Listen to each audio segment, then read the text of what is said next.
Hi everyone, it's Tuesday the 17th of June and it's 12 o'clock here in Guildford in the UK. Wherever you are watching this, a very warm welcome to you. You're tuned to Surrey Innovation Live here at Surrey Research Park. We're broadcasting live today from the Space Enterprise Lab right here in Surrey Research Park, part of the University of Surrey. The park is a truly vibrant community, home to around 200 pioneering businesses made up of SMEs, established companies, startups and global brands. It's a really special day for the park because we have around 300 people on site celebrating 40 years of groundbreaking innovation. And we're also thrilled to have you joining us online too. Now this is an interactive live stream event with viewers, polls and opportunities to put your questions to our guests here in the studio. That's an opportunity to ask your questions directly to real experts. We're going to be using a platform called Pigeonhole, and with that you just have to follow the instructions on the screen and use the QR code, and then you'll be able to send your question directly through to us here in the studio.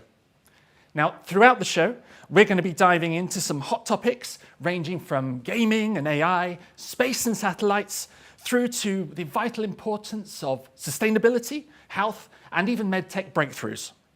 And also, for any entrepreneurs that are watching, we'll be looking and talking to our experts about how you can protect your intellectual property. Plus, we'll be sharing great advice from our in-house business incubator here in the form of SETsquared Surrey mentors who'll be joining us later too. So, let's get ready, let's dive in, and let's get started.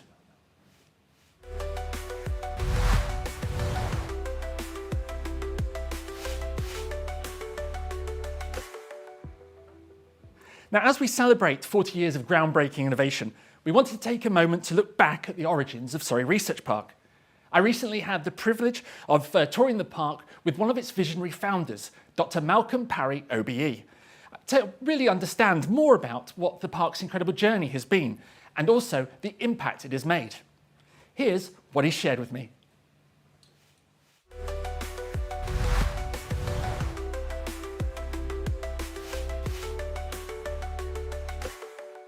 Hi, I'm Malcolm Parry and I founded the Surrey Research Park back in 1981 to convince the local authority that the Surrey Research Park was a valid part of a university was a significant step forward. By bringing business to Guildford in the form of the Surrey Research Park would help amplify the value of what the university is doing, but also the value of Guildford as a destination for high-tech companies. We're standing at the entrance to the research park, which needed to be created by diverting the road up to this point, and we created the roundabout which serves the ring road around the park. We're in Frederick Sanger Road now, named after the double Nobel Prize winner Frederick Sanger, who we're so pleased came to the naming and opening of the buildings in Frederick Sanger Road. My long-term colleague, Professor Steve Baker, was in civil engineering. He and I formed a research group in the early days, in the late 70s, and together we worked and raised significant amount of research funding. April the 1st in 1986, it's a significant day because we recruited Smith Associates to come in and move into one of the largest buildings on the site at the time. Recruitment of Smith Associates was a very significant step for the park because it brought huge levels of intellectual and technical capacity onto this fantastic site, and some technologies that have come out of what was here, such as artificial intelligence. Some of the early work on that was done in the gaming industry by people who are now internationally famous as leaders in the field. They worked on this park. I have to say that I think that the university should be very proud of what it's achieved here. Well, research parks, looking forward, are really important places because we need to train the next generation of young scientists in the context of businesses that add value and drive the next cycle of technological development.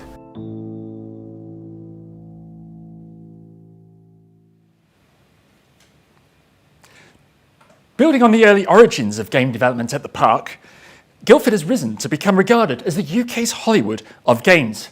And last year, to add to that legacy, we helped launch the Games and Innovation Nexus programme. The aims of this programme were to bring together academic research and the games industry to foster collaboration and innovation. To set the stage for our fantastic discussion about the future of gaming, chaired by Dr. Charlotte Frost, here's a short video with more information about the GAIN programme.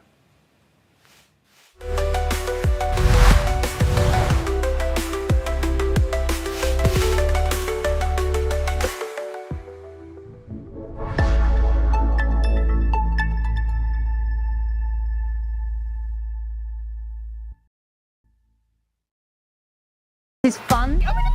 I've crashed. Collaborative. It's the future. Game, eat. Discover, innovate. We need to really embrace future technology, how we play and come together as communities, experiment and play and collaborate. So I think one of the big takeaways is that this project isn't just focused on computer science and the more traditional subject areas that might link well with video games. Actually, this is across the entire university. I'm Jude and I'm in the concept art team for this project. I signed up for this course because I like to take every opportunity I can, and this one seemed really interesting and unlike loads of other things that I've done before. I signed up for this bootcamp because I thought it was a really good opportunity to work in like a studio environment as opposed to, you know, working by yourself. 20, 30 years ago, we thought that the internet wasn't that important, but now it's the backbone of society. Who knows what can happen? I think that live events in the metaverse is just the beginning. The idea that my work is going to be shown to someone and used in the future is really exciting. I can finally call myself a real concept artist, because I am now. The most important thing for someone trying to get into the games industry is really building a network of people that you can trust and collaborate with. I think without having that network, it's really hard to get your foot in the door. So take advantage of networking opportunities, go to game jams, meet people, make friends, and you'll find that you've got connections to have like a really long and healthy career.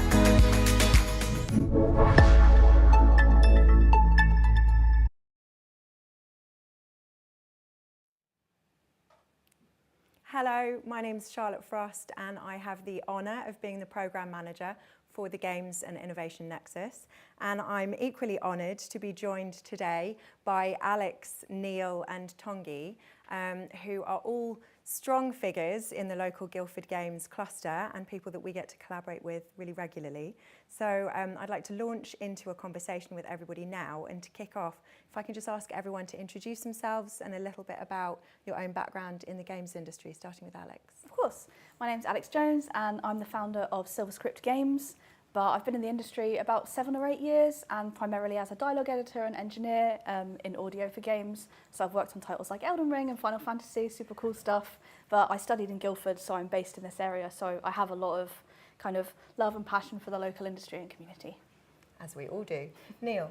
Yeah, so I'm Neil Johnston. Primarily here on the Research Park. I head up an office space called Rocket Desk, which is a co-working space aimed at creative tech professionals, including the games industry. For 10 years, we've served the local community here with over 300 members in and out of the studio as they've built their businesses and grown their businesses. And then second to that, I run a small software company as well, and we help kids make their own avatars for hit games like Roblox. Lovely. And Tanguy. I'm Tanguy Dewavrin. I run starpal.ai. We make avatars approachable and accessible for everyone. So the problem with AI is it can be quite cold and intimidating. So we create avatars for art installations in museums or online, so that people can have a conversational interaction that is fun and that they enjoy. Lovely, thank you. So Alyx, you've already alluded to it, but you've got a strong history with the University of Surrey. So I wondered if you could talk a bit about that and about how that's shaped things for you and a bit more about the game you're about to launch. Yeah, so I did my creative music tech undergraduate at the University of Surrey, and then I came back because I loved it so much to do my master's in music composition. But back then, there was a lot less like games design courses. It wasn't quite a thing. This is like 10 years ago now.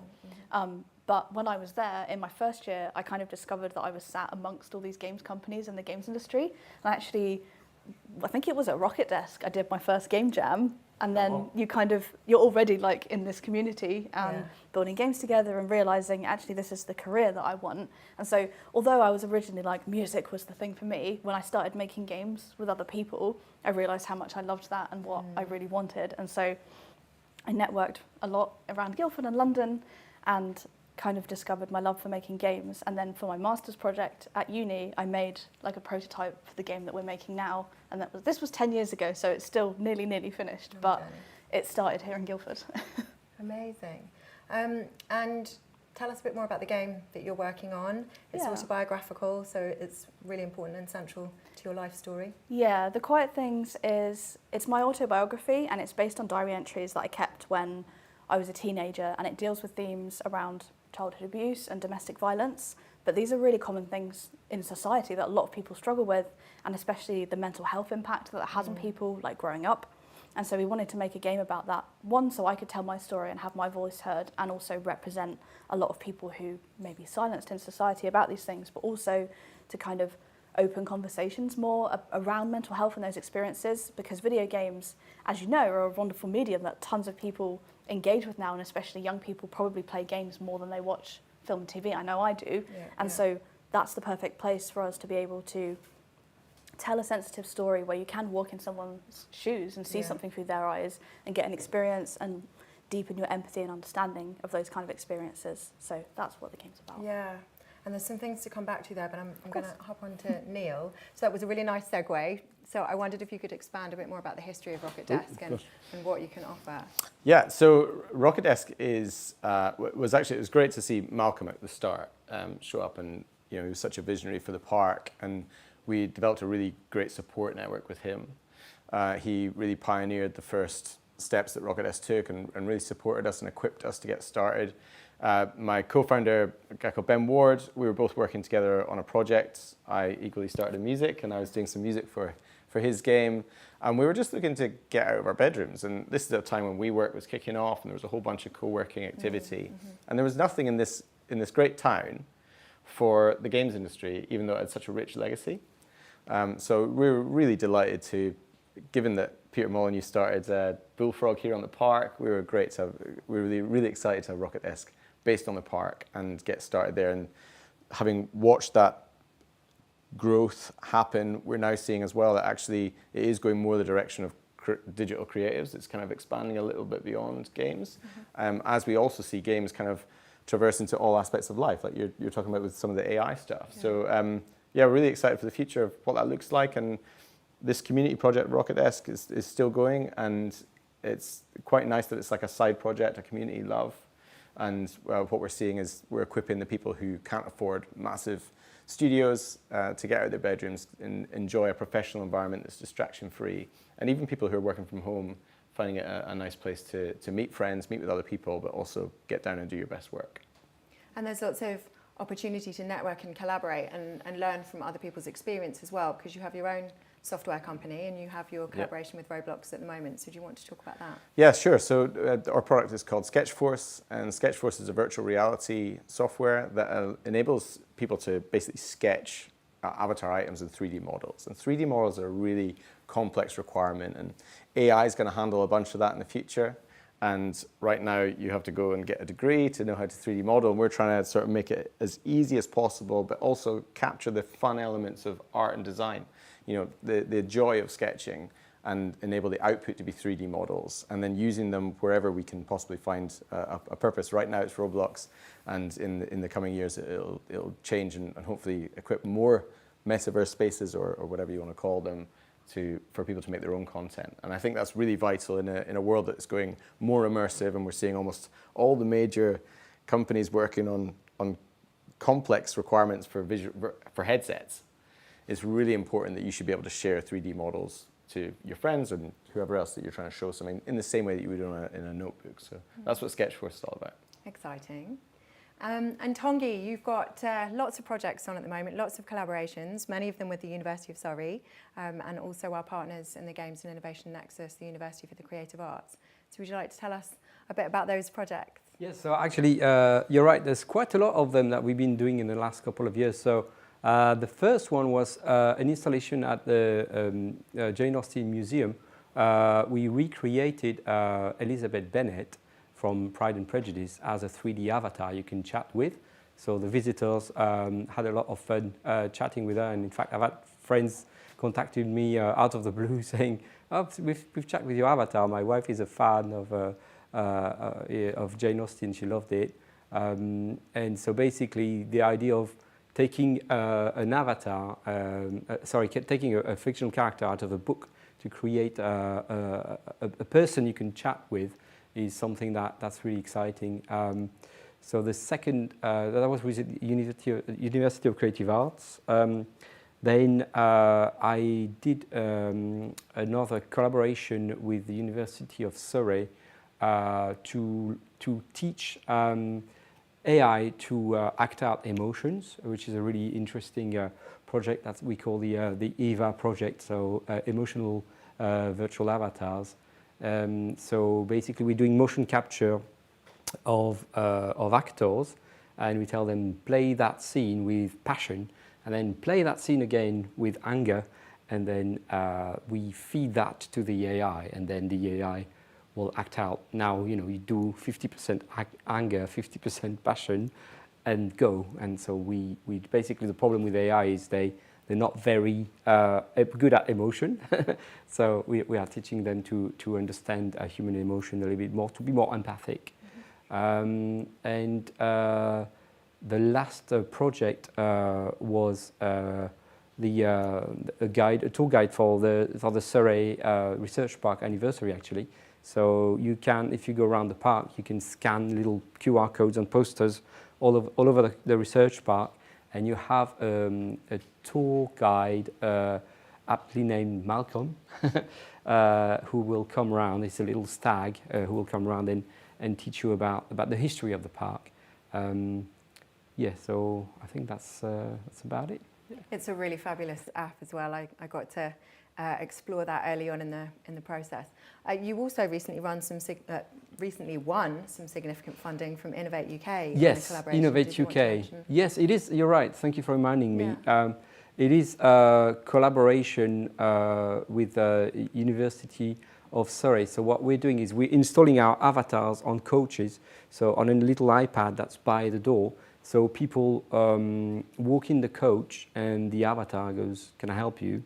So because they detect the movement with a camera on the iPad. And so the passenger might say, "Is this the coach that goes to Guildford?"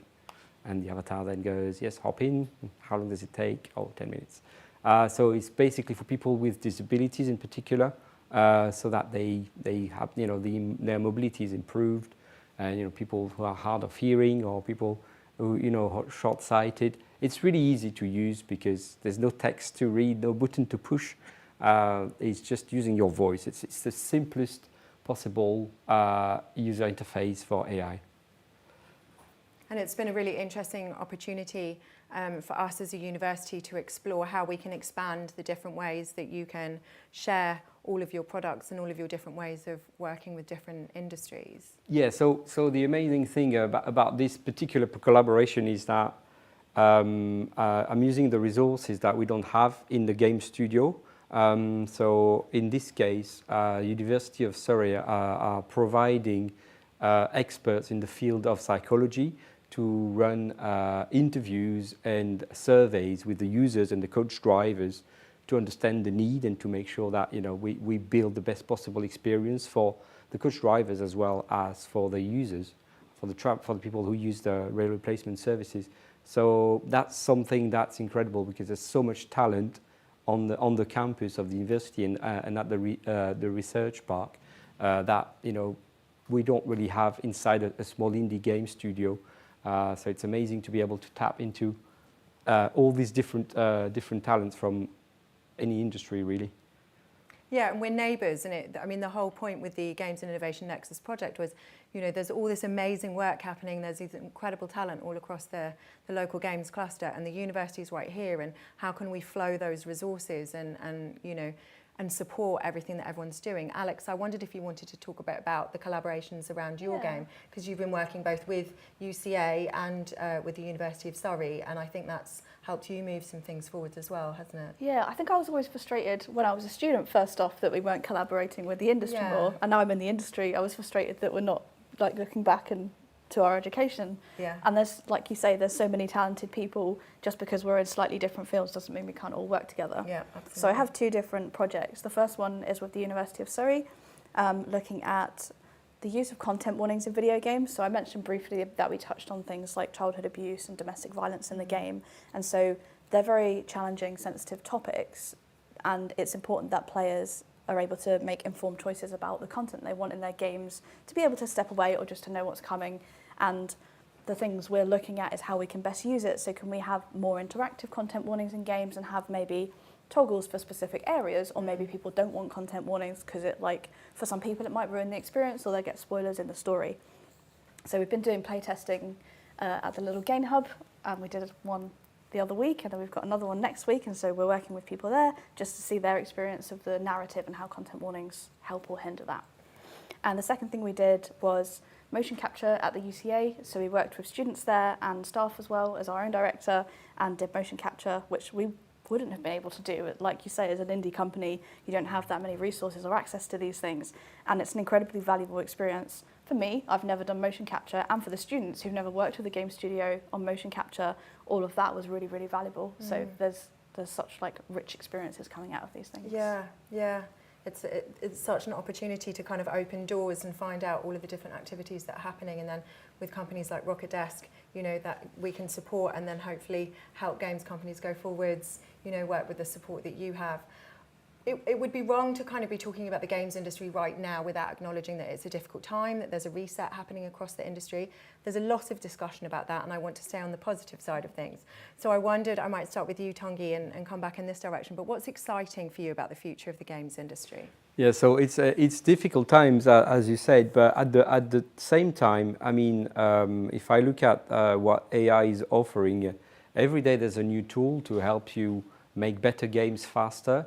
So obviously there's a question of, you know, does that replace humans who, like, if an artist can, you know, needs to take, say, 1 week to build a prop and AI can build it in seconds, then there's a discussion, and that's a real subject. But at the same time, if you manage to harness the power of AI and understand how to use these tools, you can be super creative and super efficient. There's a whole debate about, you know, how smart AI is.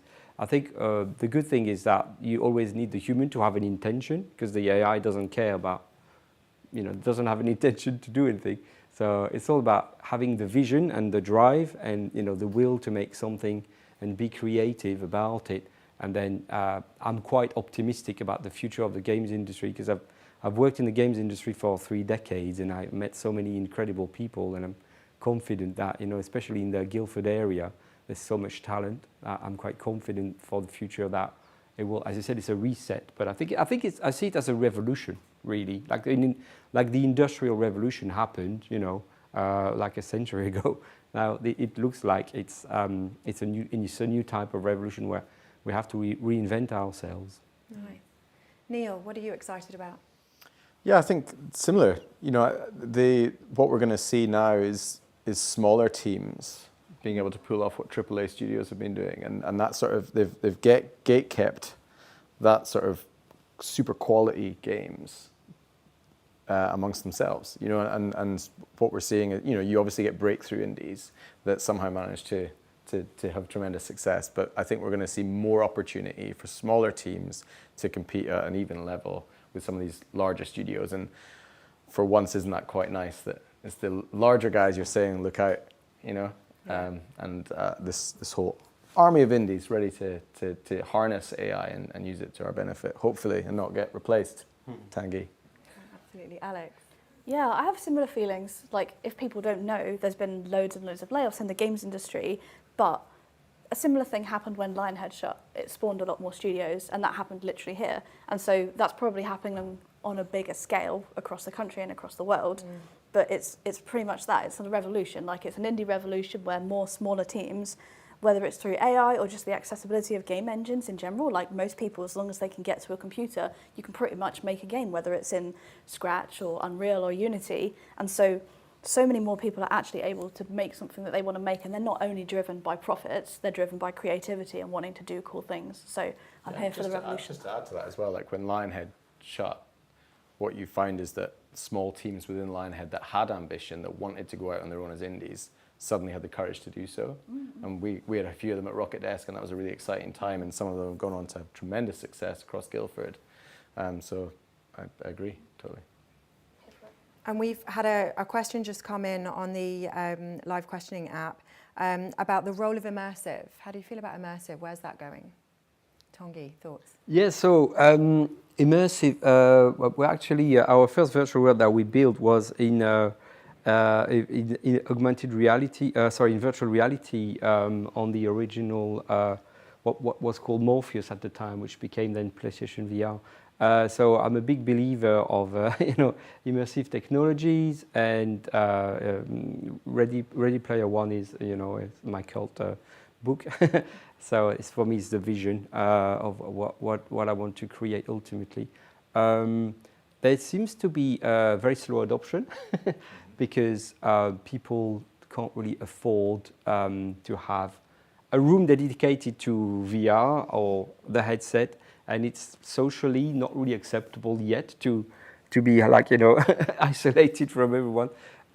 So it will take time, but I think the key is when you have something that's socially acceptable, like a pair of glasses. If I can see like a 3D world superimposed with reality, and you can still see that I'm looking at you, then I think that will be when it becomes mainstream. Thoughts on immersive? Yeah, I agree. I think I still am surprised to meet so many people who haven't properly tried VR. VR is mind-blowing. It is absolutely crazy how good it is to be immersed in an environment. And then augmented reality, the overlay of that in a world going more and more 3D, we have to be able to share those experiences. And right now, it's a bit clunky, right? Even if you're on the top of the range Apple Vision Pro, if I take that off and hand it to Alyx, it's going to recalibrate to her eyes width. It's going to do a scan of the, it's a slow, clunky thing. It's not like, here, try on my specs. So I think we are heading in the right direction. I think the reason to keep considering immersive and not write it off, even though there's only something like 15 million headsets worldwide, I think. Every single leading tech company is working on something. You've got Snapchat working on their latest spectacles. You've got Apple, who aren't giving up on the Vision Pro despite what the press might tell you. Meta obviously leading the way in terms of consumer adoption right now. Then you've got the high fidelity ones that are also competing. I don't think those guys are working towards nothing.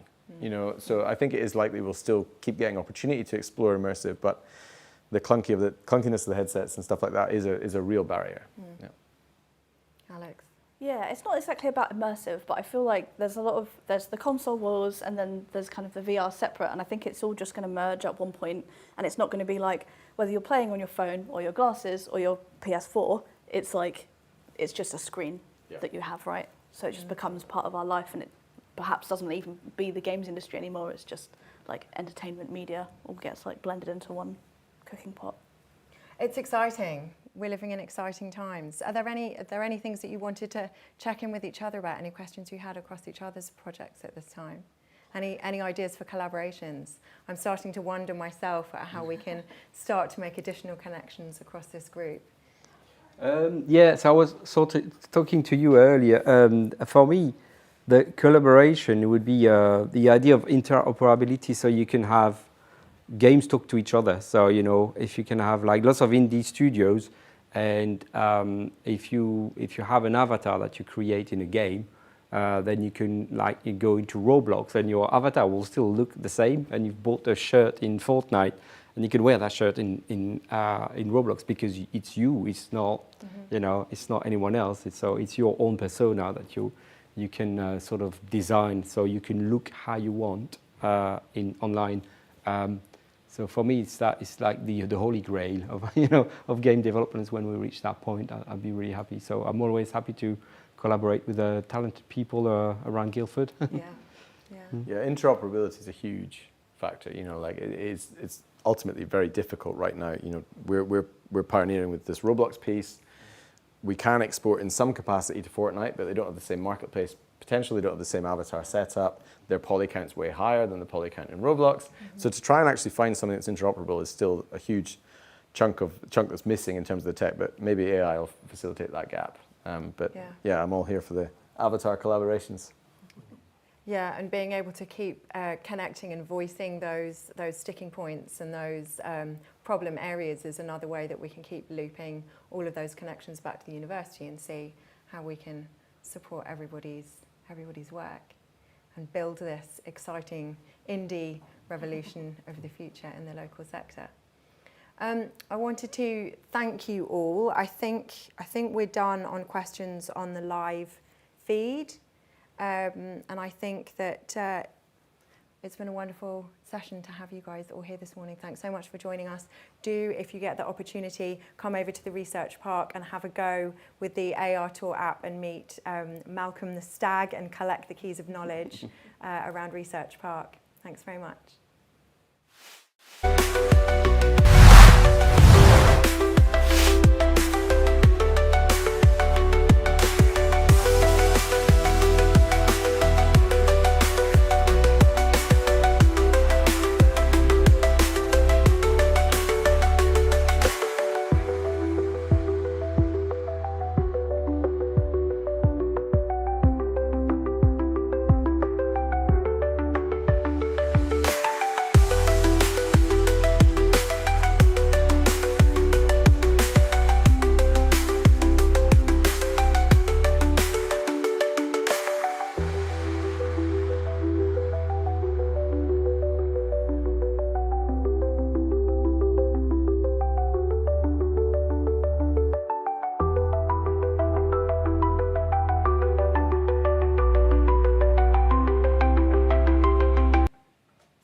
Thank you so much, Charlotte, and what a fantastic panel conversation there, talking about the future of gaming. And as we continue, it's fascinating really to look back at the park's heritage, because early game development was one of the first examples of innovation that took place at the park. And as we heard from the video at the beginning with Malcolm, the early game development here really featured some of the ground and foundations for AI. Now, AI has really evolved into something that is truly transformative, a force across every single sector. And we're really interested to get your views on AI in general before we bring in our next expert. So this is where I'd like to launch our first interactive poll and ask you to take part. We're really looking for an opportunity for you to understand a little bit more about the opportunities that you're looking for in AI, but also some of your concerns. And then we'll put those questions directly to our guest when he arrives in the studio. To take part, please just scan the QR code on the screen and then follow the instructions. And while you cast your votes, we're going to put another video on the screen for you, just to give you enough time to sort of reflect on the question. And this video highlights the ways that the University of Surrey, is collaborating with law enforcement to use the power of AI to tackle knife crime.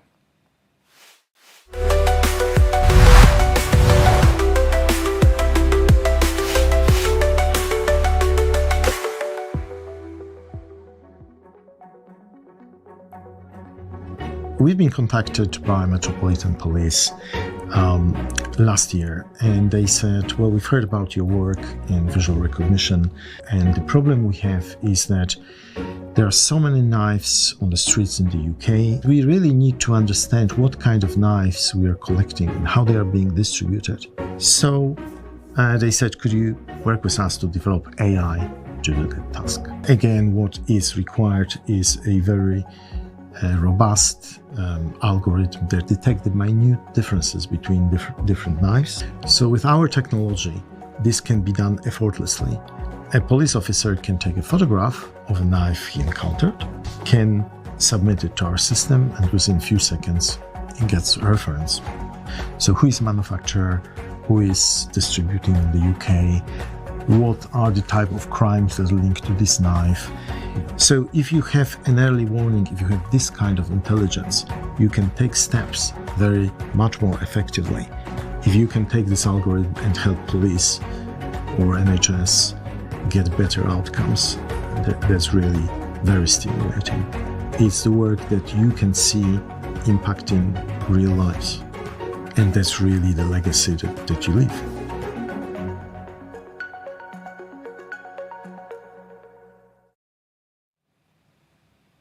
Welcome back.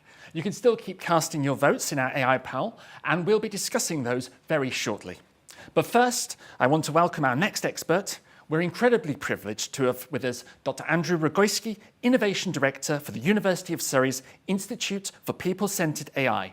Drawing on over 35 years of leading research and extensive experience across diverse sectors, including government, space, finance, creative, healthcare, and education, Andrew is a passionate advocate for developing AI that truly benefits people and society. Andrew, welcome.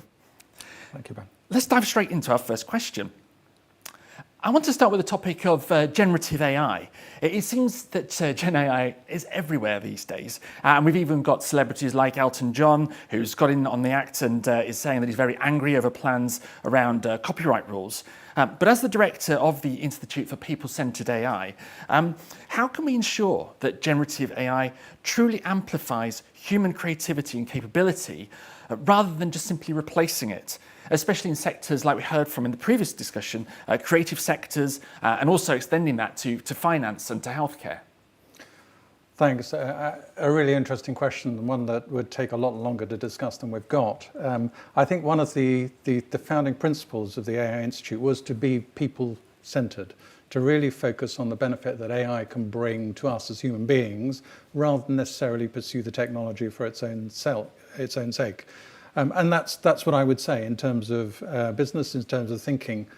Think about the benefit that you're trying to achieve with the AI and own it to an extent. There's a lot of people I speak to saying, what is this AI thing? What should I be doing about it? Should I sort of, just wait for it all to blow over? I'm saying, no, you've got to own it. The genie's out of the bottle. What can really help is to adapt and adopt and get a grip of it, as it were. Make it work for you, your stakeholders, your customers, your staff, and so on. In that way, you can steer it in the way that actually is beneficial to whatever you're doing as a company or an organisation. Oh, fantastic.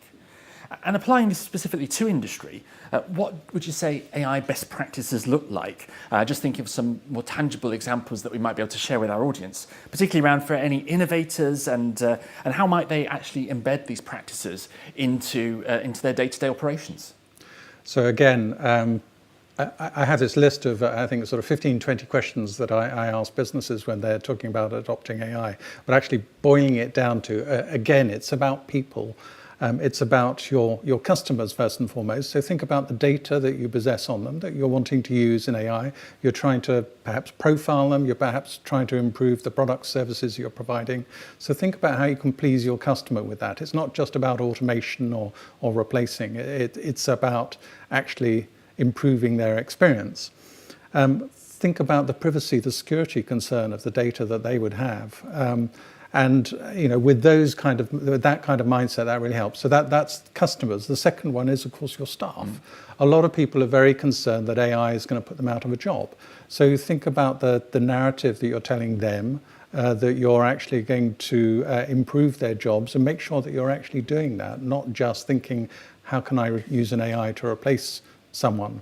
And the narrative's really important. We've seen recently some companies say, we're going to go AI first. So we're stopping hiring people. We're going to replace everyone we can with an AI. That actually has a very negative impact on your staff, on your customers. And actually some of those customers are really sort of reaping the whirlwind by having made that point. And then finally, think about your shareholders, of course, the people who are invested in your company. They'll be delighted to hear that you're adopting AI, but then some of the more savvy ones will say, okay, well, what does that really mean in this context? What are you doing? How's it really going to help the company that I've invested in. So keep it focused on the people. Fantastic, thank you very much. So I think right now we're going to have a quick look and see what the results are for our poll. If we could bring those up on screen. While we do that and while we have a look, we're going to just play a little video for you. This is another example of a great positive way that the University of Surrey is using AI for good when it comes to digital media inclusion.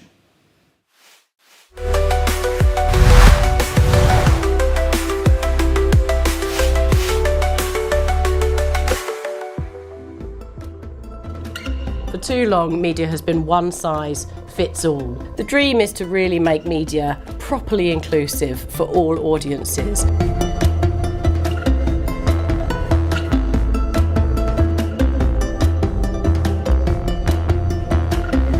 When you sort of think about the future of AI, it is incredibly challenging because the pace of advancement is faster than anything that I've sort of seen in my professional career. So you have this diversity of voices and diversity of experiences to come and help industry solve problems that are the most pressing. We've come to a room where the experts are. I think coming together in this unique environment gives us a real opportunity to enact change. It's really exciting.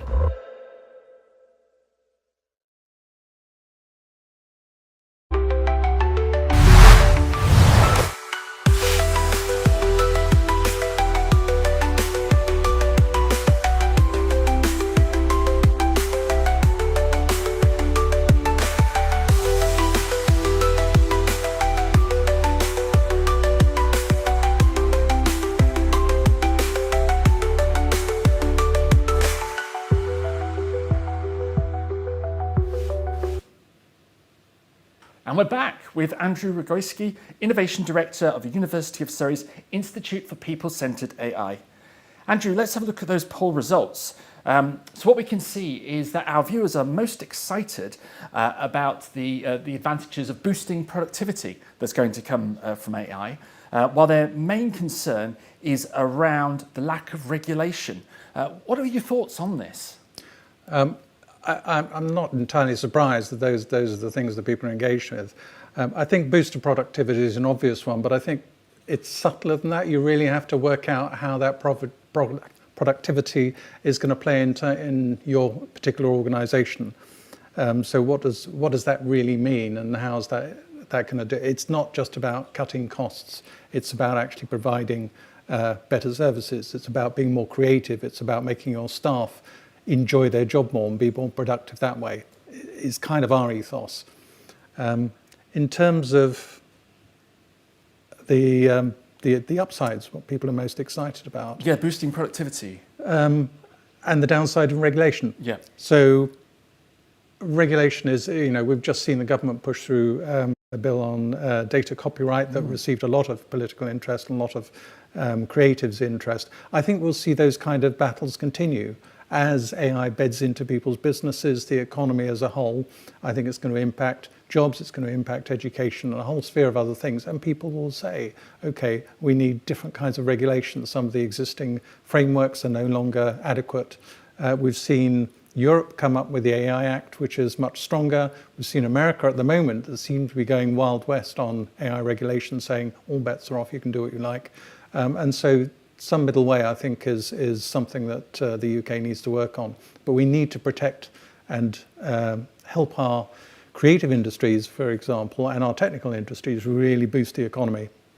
So we can't just stand by and do nothing, but at the same time, we don't want to sort of control and constrain them too much. Excellent, thank you very much. I'm just going to have a quick look and see if we've got any questions that have come in.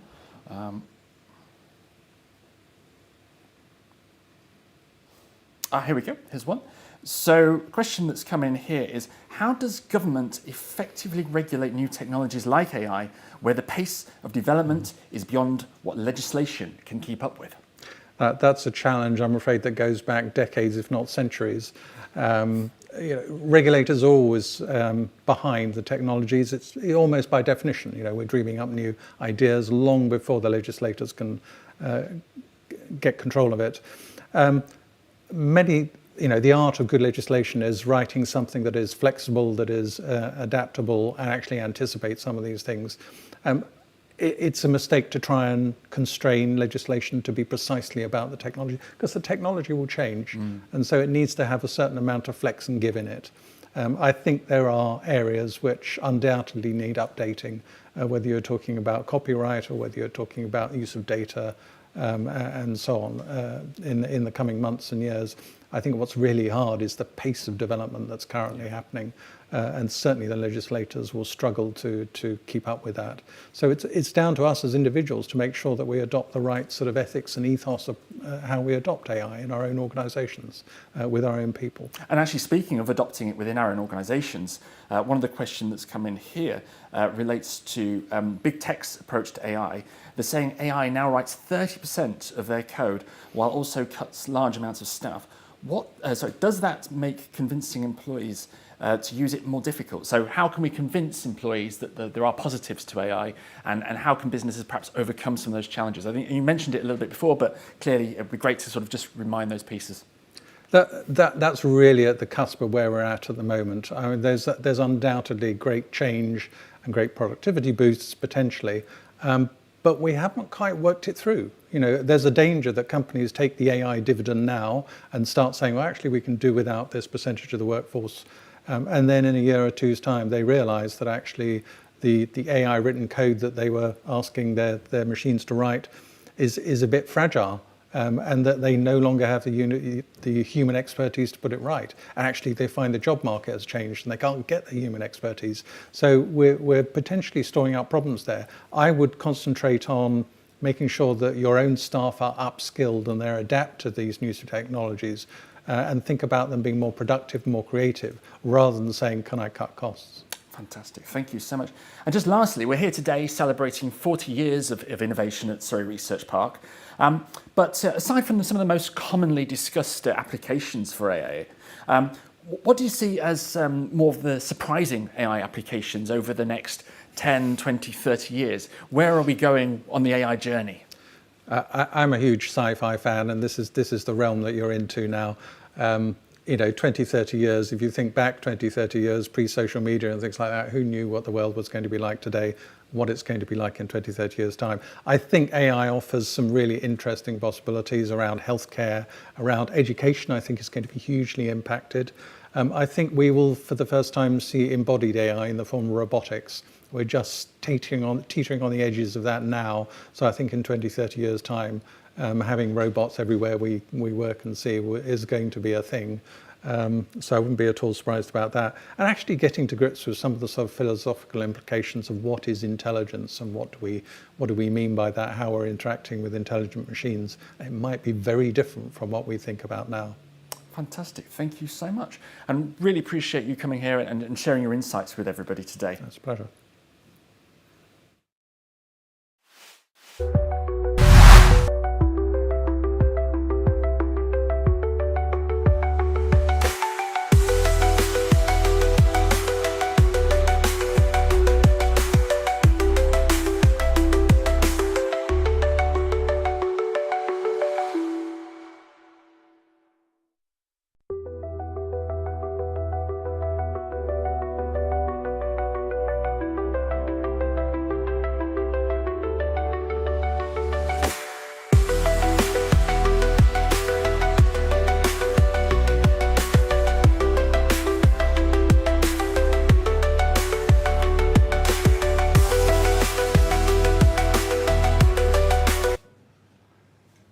Welcome back to Surrey Research Park Live.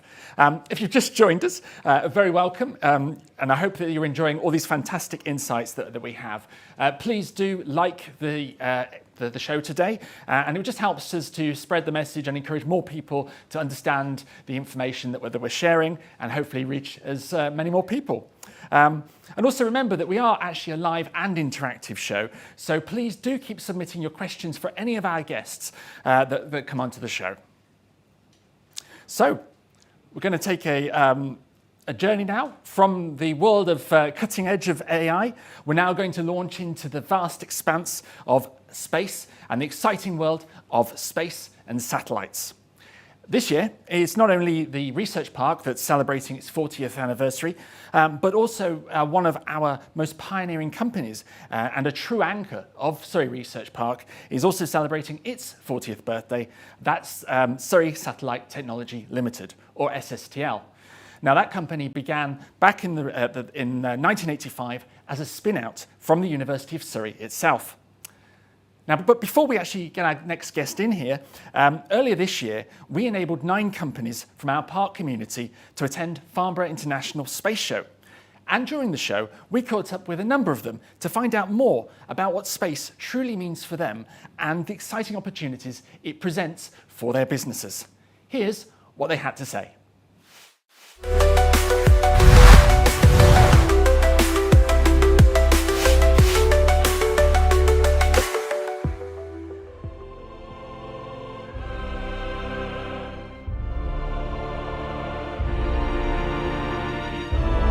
Ubiquitous.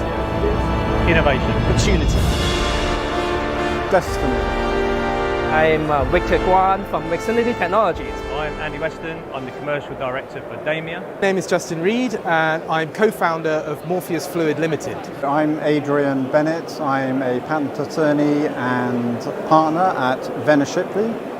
We are a firm of patent attorneys and trademark attorneys and IP litigators and licensing solicitors.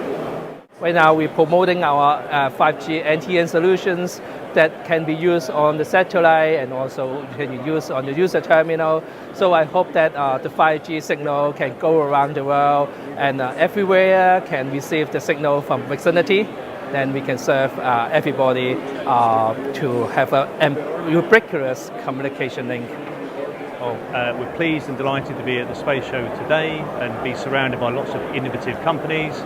We recognise for businesses to drive innovation, they need access to the very best talented individuals that are SC and DV cleared. That's where Damia comes in, wheeling innovative, growth-focused companies with the very best talented individuals. I think as a human species, we're at an incredibly defining moment in our history where space travel and space flight and space economy are becoming commercially viable for the first time.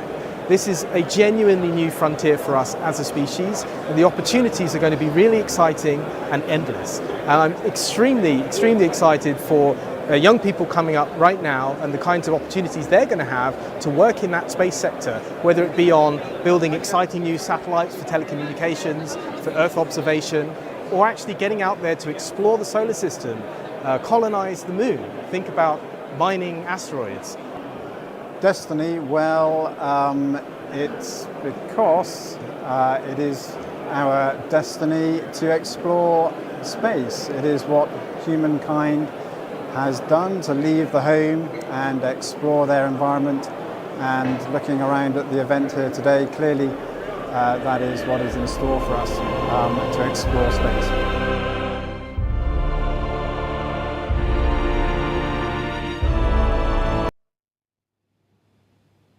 Welcome back. I'm joined in the studio now by Andrew Greenhalgh, Head of Marketing at Surrey Satellite Technology Limited. Andrew has been instrumental in sharing the story of one of the world's leading satellite manufacturers based here at the park. Andrew, welcome. Thank you. Nice to be here. Great. I wonder if we could start by helping us all to understand a little bit more about SSTL's activities. So I was thinking, if we just imagine for a moment that we're looking up at a clear night sky, where exactly might we find your satellites and what kind of roles are they performing? They're everywhere in space. I mean, they're in low Earth orbit. We've launched 74 satellites since we started back in the 1980s. The first satellite was 1981, Eurosat-1. Since then, we've done another 73, of which the 74th was last year for UK Space Command. The vast majority of those are in low Earth orbit, which means they're about 500 or 600 kilometers above the Earth, and they're going around the world at about 17,000 kilometers a second. You can, theoretically, they come across over us every day and a half, something like that. You might be able to see some of the bigger ones that are in low Earth orbit. You can certainly see this International Space Station if you catch it on the right time, but you probably won't see some of our smaller satellites. They're about the size of a dishwasher, domestic washing machine, and 1 meter cubed, 150 kilos. moving very fast. Oh, fantastic, very exciting. And SSTL is a global leader in microsatellites, often doing space very differently. But what specific advantages do these smaller and more agile satellites offer over larger traditional ones? And crucially, how are they driving new applications and business opportunities today? Well, our founder, Sir Martin Sweeting, tells a great story. He was, and he was explaining to me last week, we were celebrating our 40th birthday as SSTL last week, same as the Research Park is doing its 40th this week. But he was telling me that actually he started back 10 years before that, maybe 50 years ago, in the University of Surrey with a small team of academics and technicians who thought that this idea that big satellites, expensive satellites was the way forward was completely incorrect, and that by using commercial off-the-shelf components, they could manufacture a small satellite about the size of a dishwasher that could go into low Earth orbit and do something really interesting. That was our first satellite in 1981. He did the first 2, 3, 4 satellites for the university. Then the SSTL was spun out in 1985. 2009 we were sold to Airbus Group, and since then we've had about 21 different international customers. In the early days, most of our customers were space agencies, countries looking to have an affordable space program, and they wanted, and a small satellite built by Sir Martin Sweeting and the team at Surrey Satellite was the way to do that. Fantastic. So today is a celebration of our 40th anniversary, and it's your 40th anniversary. But again, if we can just go on a flight of fancy for a moment and just pretend that we're now looking back from 2065, 40 years from now, what do you think will be some of the most transformative space technological developments that we'd all be talking about 40 years from now? I think it will be satellites going into different orbits. So at the moment we have lots of satellites that are orbiting the Earth. What's going to happen in future? And we're building one of them at the moment. Our Lunar Pathfinder satellite is going to go in and orbit the Moon and provide communication links from the Moon. I suspect there'll be satellites, small satellites, that will go into deep space, will act as relay links, comms links for landers and rovers and spacecraft that are going to Mars, for example. I also think there'll be a lot more low Earth orbit satellites. They will, I mean, we look at our satellites. Our satellites were the size of a washing machine in 1985. They're the size of a washing machine now in 2025. By 2065, I'd like to think that my successor as Chief Marketing Officer at SSTL is probably showing photographs of similar sized satellites that have lasted, that we've been building for 80 years. It's just that they do different things, more capable, more technology, much more useful for Earth, for people on Earth. I just think there's going to be an increase in that, but with possibly the addition of deep space as well. Oh, fantastic stuff. Brilliant. I'm just having a quick look to see if we have any more questions on here. So we don't have anything coming through from anyone regarding this section, but I do have one question, because I think you've touched on it very lightly there, but I do want to delve into it. So there has been now a renewed interest in the Moon. And I wonder whether or not you could tell me a little bit about SSTL's involvement in the lunar domain. What types of projects are you actually engaged with? And what do you see as the most significant technological challenges or exciting opportunities for innovation in either getting to the Moon or operating around or even being on the Moon? So at the moment we've got 10 satellites in manufacture, and probably the most interesting one is our Lunar Pathfinder satellite. As the name suggests, it's a lunar satellite, it's a Pathfinder, the first of many. What this satellite is going to do is going to go to the Moon and orbit the Moon and provide communication links for landers and rovers that are on the far side of the Moon. If you're on the far side of the Moon doing some form of exploration mission, you cannot communicate with Earth unless you have access to a satellite that will periodically come over the Moon and take that signal and relay it back down to Earth. So that satellite is in manufacture at the moment. We're going to launch that in the end of next year, around about 12 months from now. It's a European Space Agency funded project. NASA are involved as well, because the big challenge is getting there. It's the launcher that's required to get to the Moon. So the launcher is a huge rocket. We use, at the moment, to get into low Earth orbit, we use Falcon 9 SpaceX rockets. They're only going 500 kilometers. Imagine going tens of thousands of kilometers to the Moon. Much more complicated. So the key is getting into orbit around the Moon, and then that satellite will orbit the Moon for about 7 years, providing those links to the missions that are on the far side of the Moon. That sounds fantastic and very exciting indeed. That's brilliant. Thank you so much. And you can find out more about SSTL's fantastic work over on the SSTL's website. You're watching Surrey Research Park Live, celebrating 40 years of innovation and looking 40 years ahead. Here's a look at what's still to come on our show.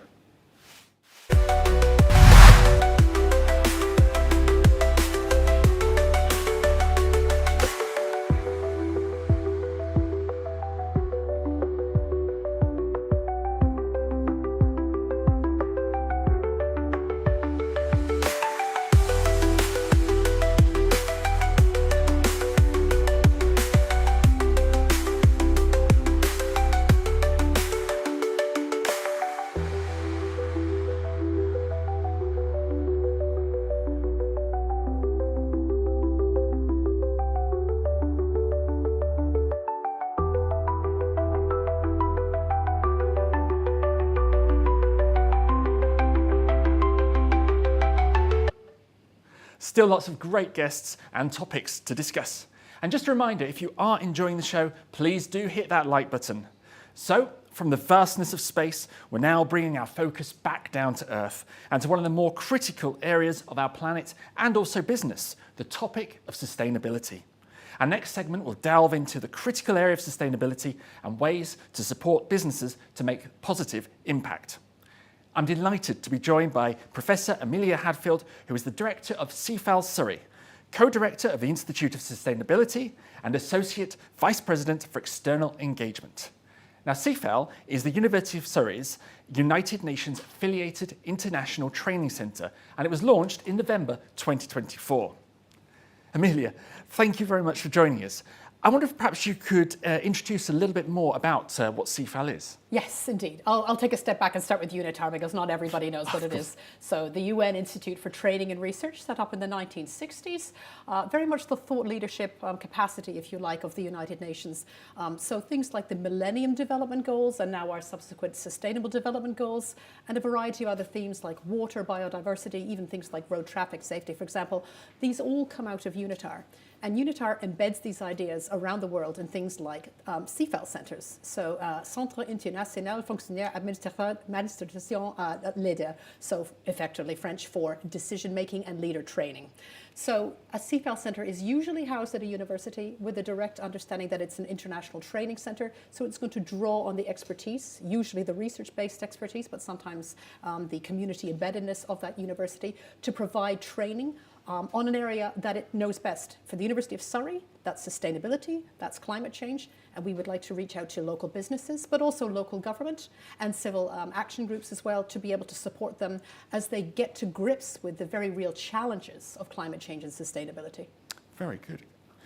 And could you tell us a little bit more about the general approach to training and how it kind of draws on the university's deep expertise and also the role of sort of local government, and specifically, what are the advantages of getting a UN accreditation in sustainability? Absolutely. So Surrey came to the notice of UNITAR largely because of the heritage going back 30 or even 40 years in sustainability and climate change. So we're drawing on a vast bank, a real repository, if you like, of research intensity, but also that intensity that's been discoverable in the local community. So CIFAL sits in the Institute for Sustainability, so I'm privileged enough to be a co-director of the IFS, but also it's a separate training institute at the same time. So I'll be drawing again on faculty members who are really long-standing professors, but perhaps even PhD students and everybody in between.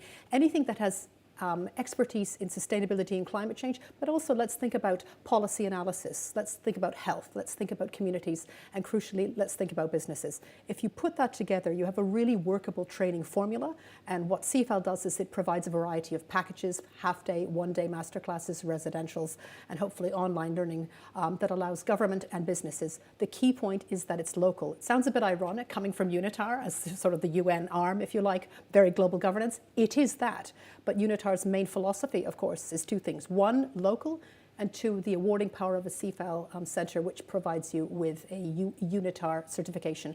And that's awarded on the basis of increasing knowledge or expertise in a given area, like sustainability. Oh, fantastic. Brilliant. So I think now we're going to come to our next poll, and just looking through this now. So before we continue, we've got a really good poll here. We want to get your views on how centres like CIFAL can support organisations and communities to address climate challenges. Please use the QR code on screen and then follow the instructions. And while you cast your votes and we wait the results here, here's a short video about how the Institute of Sustainability is shaping the future of food security.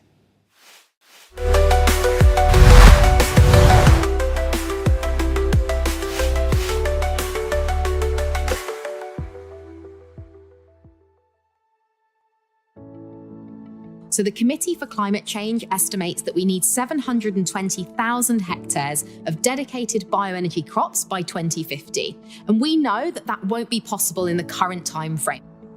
Particularly, our project looks at how we can use aeroponics as a way of more rapidly increasing that biomass supply.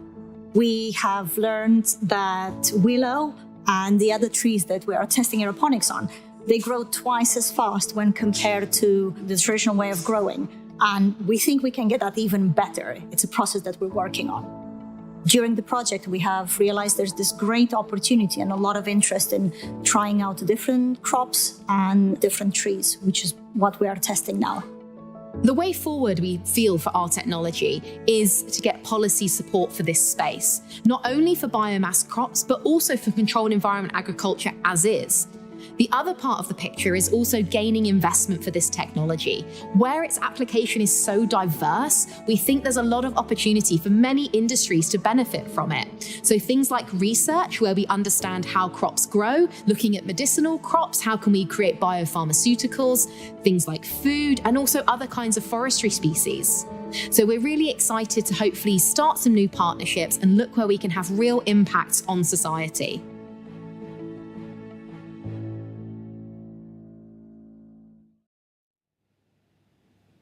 Welcome back. So let's put those poll results on screen and we can have a quick look and see.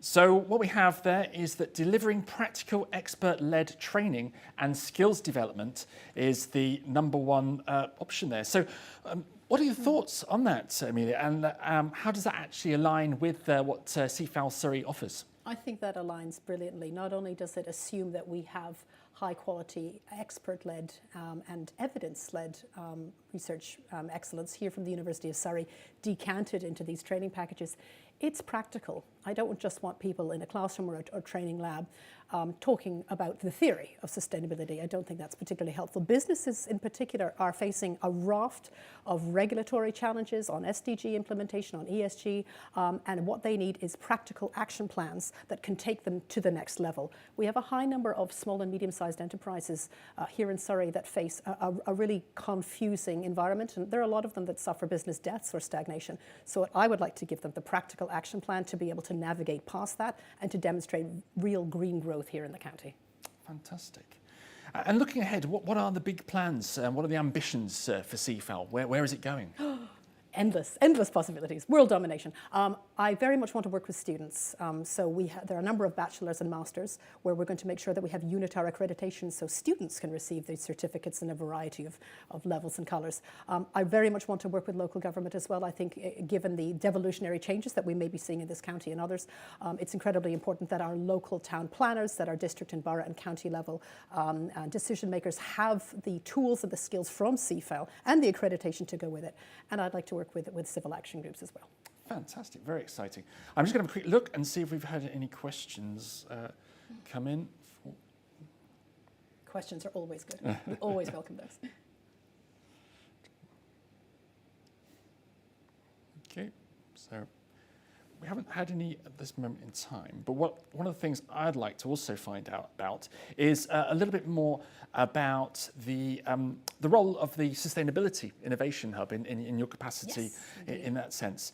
So I understand the Hub recently delivered an exciting study on sustainable dog walking, and that was obviously a potential huge impact given the UK has around 13.5 million dog owners.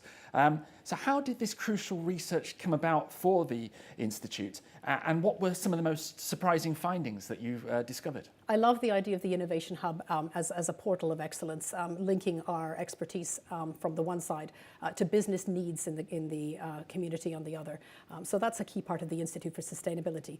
So the dog walking project wasn't my own, so I had to, if you don't mind the pun, bone up on it. Oh, so this is the work by Tom Roberts, who is another co-director of the Institute for Sustainability.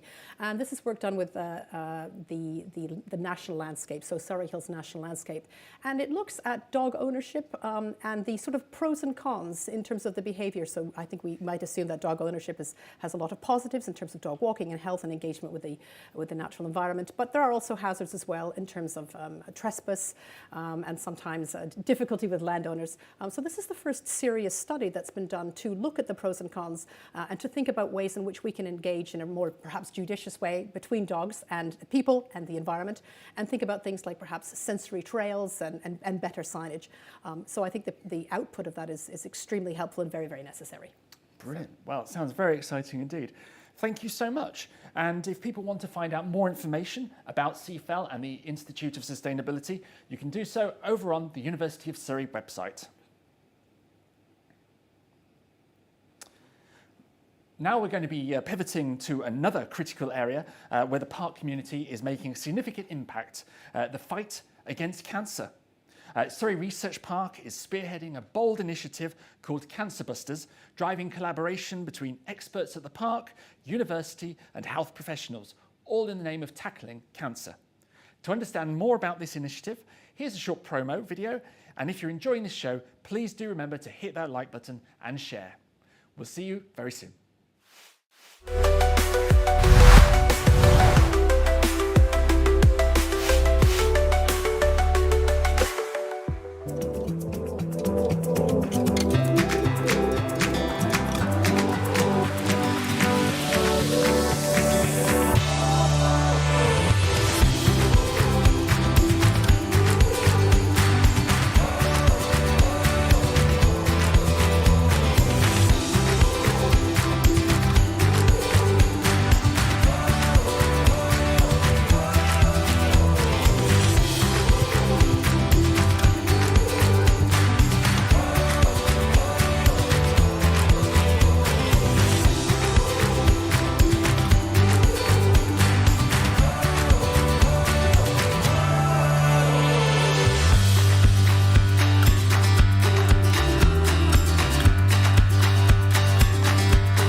Welcome back. I'm thrilled to be joined now by Dr. Atreyee Saha, Director of Laboratory and Technologies at Datar Cancer Genetics.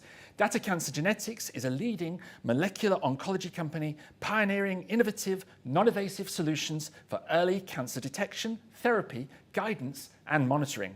Leveraging advanced techniques like liquid biopsy, multimodal analysis, and AI-based digital imaging analysis, Datar Cancer Genetics is focusing on revolutionizing cancer care. They operate accredited laboratories and provide cutting-edge services for patients. They're also part of the Surrey Research Park community since 2020, and Datar is one of a dozen companies collaborating with the university as part of the Cancerbusters initiative. Dr. Saha will be taking us on a deep dive into the latest cutting-edge technology her company is developing, including a device called TrueTech IntelliTest for early detection of cancer. Dr. Saha, welcome. Could you start by explaining exactly to me a little bit more about what is the TrueTech IntelliTest and how does it fundamentally differ from traditional cancer screening methods? Well, thanks for the question. I think it's a very important question. First of all, thank you for organizing this and thanks for inviting me to this. So TrueTech Intelli is a multi-cancer detection test, and it is unique in a way is that it is done in a non-invasive manner. It's done from a vial of blood. And fundamentally how it differs from the traditional screening methods is by two ways. One is by approach, how people approach the traditional cancer screening, and second is by invasiveness, I would say. So as I said, is that this is a minimally invasive test. It is done from a vial of blood. And so what is also unique about the test is that it actually covers a gamut of different cancers. So traditional methods, usually they actually use, these are cancer specific. For example, for breast, you have mammogram for screening. For cervical, you have pap smear for screening. And also, what this modality does is that for pap smear, for example, it's a little bit of invasive and uncomfortable technique. It's not exactly, it cannot be really equated with a minimally invasive blood draw. Mammogram, for example, it has got, a hindsight of a person being exposed to radiation. But this kind of non-invasive testing, which is done just from a vial of blood draw, it has got the potential to revolutionize screening as we approach. Is it perfect? No, it's not, but it is there. I mean, this is getting there. And as I said, it has the ability to basically screen a lot of different solid organ malignancies from one single blood draw. And by the mode of the analysis, because these are highly sensitive and specific molecular tests, so these are supposed to be more sensitive than the traditional way of screening cancer. So we are actually getting a few things in one test. So one is, it's a non-invasive test. It can be actually done anywhere, starting from primary care to anywhere really in a doctor's office, and it covers different kinds of multiple different types of solid organ malignancies. Namely, for us it is 70 different types of cancers that we actually cover with this. And thirdly, it is it doesn't really have the harmful effect of either radiation or being very invasive in nature. So that's TrueCheck IntelLi. So what we did when we were building the test, we basically validated this in a cohort of more than 16,000 individuals to actually see the sensitivity and specificity of the test, because which is critical for any medical device, any medical diagnostics. And so in this, in this comprehensive cohort, we have found out that the sensitivity of this test is around 88% of detecting all kinds of solid organ malignancy across the board.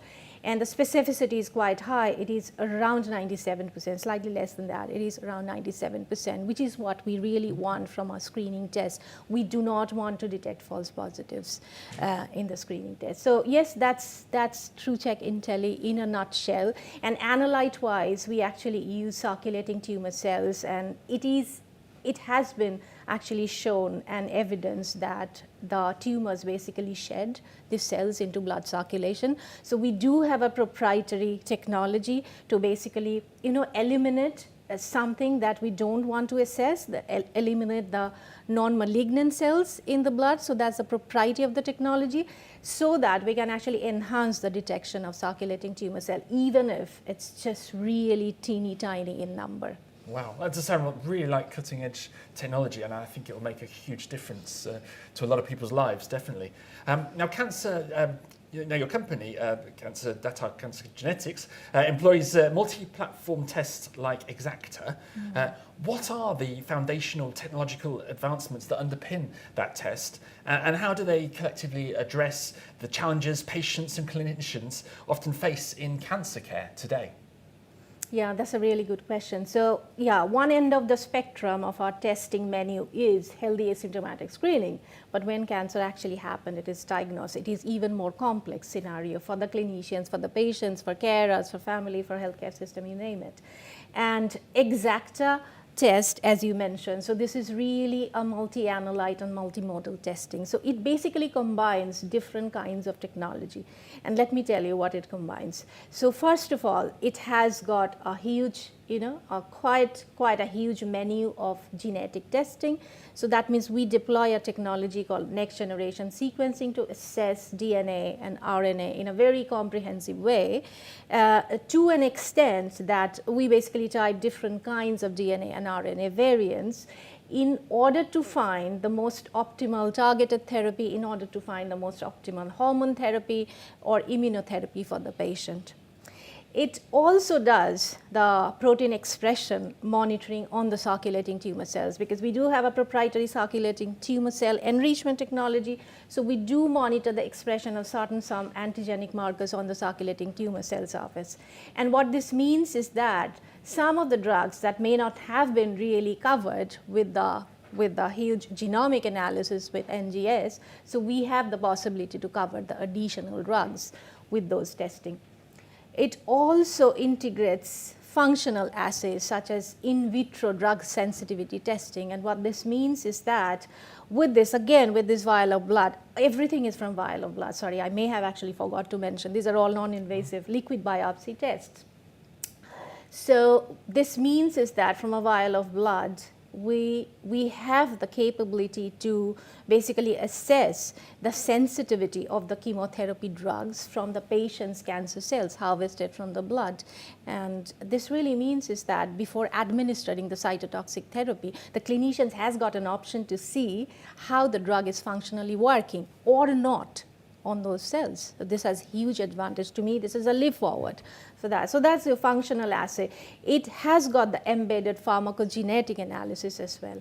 And what this means is that how a person's genetic makeup may actually influence the drug toxicity in the body, drug metabolism in the body, which is of huge advantage as well to tailor the treatment for these complex cases.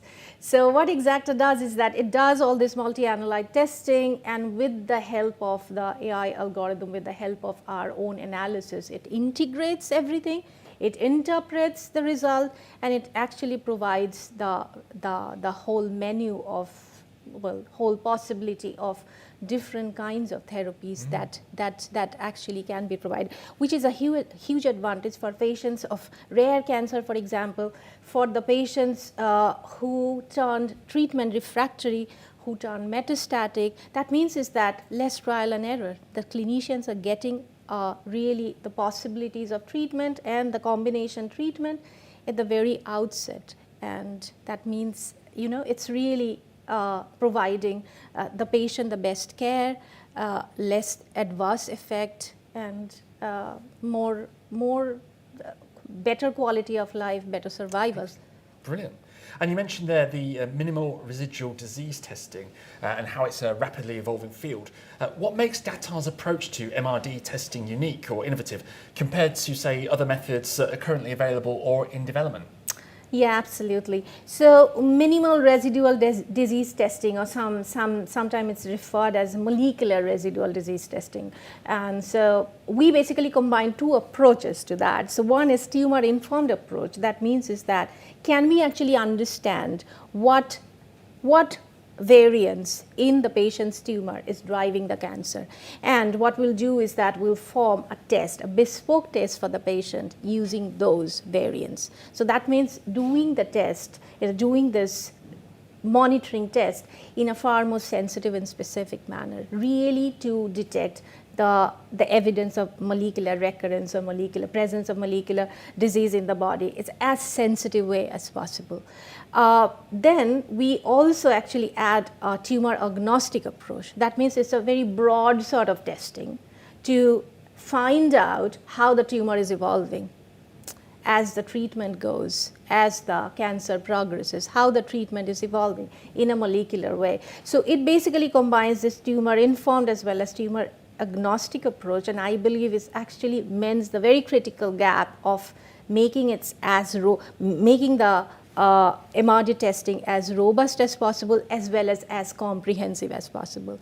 And we are really looking forward to a time when a treatment decision, a treatment intervention will actually take place based on the evidence of minimal residual disease, so as to actually prevent the overt relapse in the body, and again, enhancing the patient care. Very, very exciting stuff. Now, we ran a poll earlier just asking viewers about AI, and we've also had Andrew Rogoyski in here today talking about AI. Obviously, that plays a key part in the work that Datar does. But just thinking about the future of innovation, how does it sort of fit into your continuous improvement of your tests?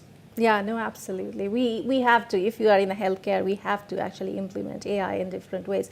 And well, I'll just give you two examples. I don't know how next 5 years or 10 years is looking, because it's just evolving really, really rapidly. But currently, how we are using AI is, first of all, take the example of Exacta, because it is so multimodal. It really combines all kinds of analysis, and by implementing the AI, actually to integrate and interpret this data and make it amenable, make the report amenable in a way is that is evidence-based and structured for the clinician. So this is where we are implementing AI. It is still investigational at this stage, but this is really looking very, very promising and very important step forward for Exacta. We also are we have been implementing AI to some extent in the image analysis of TrueCheck Intelli. As I mentioned, is that TrueCheck Intelli is by detecting the circulating tumor cells. And in the earlier stages, they are really scanty. And which is why right now we are actually testing some, the unit encoder decoder type of architecture to basically see CTC at a pixel level resolution. Making sure is that we are actually localizing the CTC, counting the CTC, analyzing and characterizing the CTC at a pixel level. So that is under implementation now. That's something we are looking at it quite actively. But at the same time, suffice to say is that some of the analytical workflow, image analysis workflow of TrueCheck IntelliJ is based on AI already. And what it does is that it actually helps us to bring the scalability of analysis, basically reducing the processing time, which means is that the clinicians get the result earlier, the patient gets the care earlier. So yeah, so I think we will be actually implementing AI in more and more areas throughout our vast menu of testing. Wow, sounds very exciting all around indeed. Yeah, thank you so much for joining us today. It's been really insightful. And if you've enjoyed the conversation today, and if you're enjoying any of our content, please do hit that like switch. For the latest information about all of the work of Datar Genetics, please do check out their information and their site on their website, but also they've got a fantastic LinkedIn page as well. And yeah, thank you very much, Atreyee, for joining us today. Thanks very much, Ben, for inviting. Thanks so much. On today's show.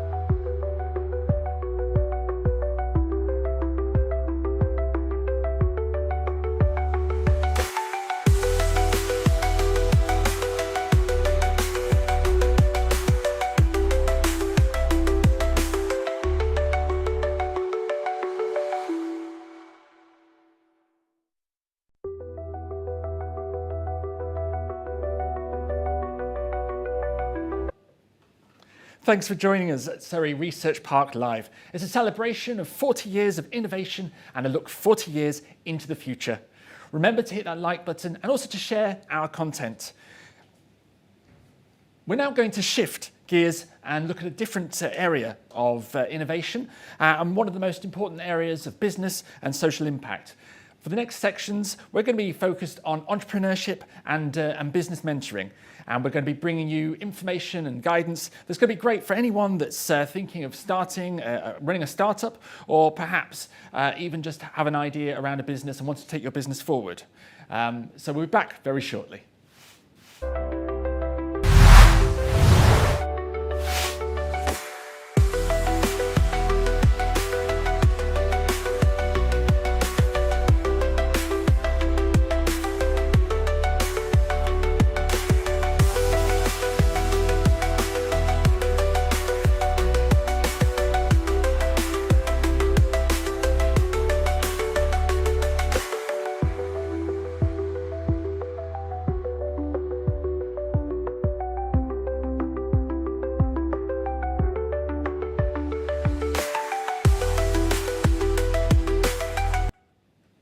Welcome back. We're thrilled now to be joined by Dr. Chris Hobbs, Enterprise Expert in Residence at SETsquared Surrey, our business incubator here at the park.